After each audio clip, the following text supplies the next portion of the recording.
মার্কেটে ভরপুর বেচা কেনা, ভরপুর বেচা কেনা মার্কেটে।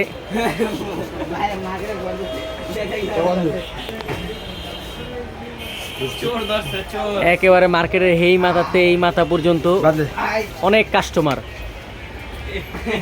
এই তোমরা কি করতেছো? হ্যাঁ, মোবাইল চোর। মার্কেটে ভরপুর বেচা কিনা ভাই, এই বাগে চুরি করতে রয়েছে। এই পড়বো না, আমি পড়বো।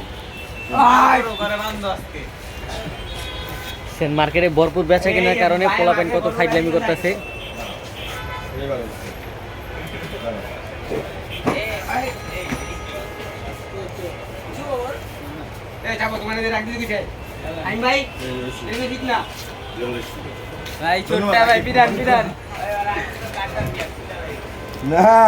কিসে ভাইয়া ওরা বাঁধছো কেন? হ্যাঁ ভাই, ওই যে আমার মোবাইল ছিনতে করে দিছিল।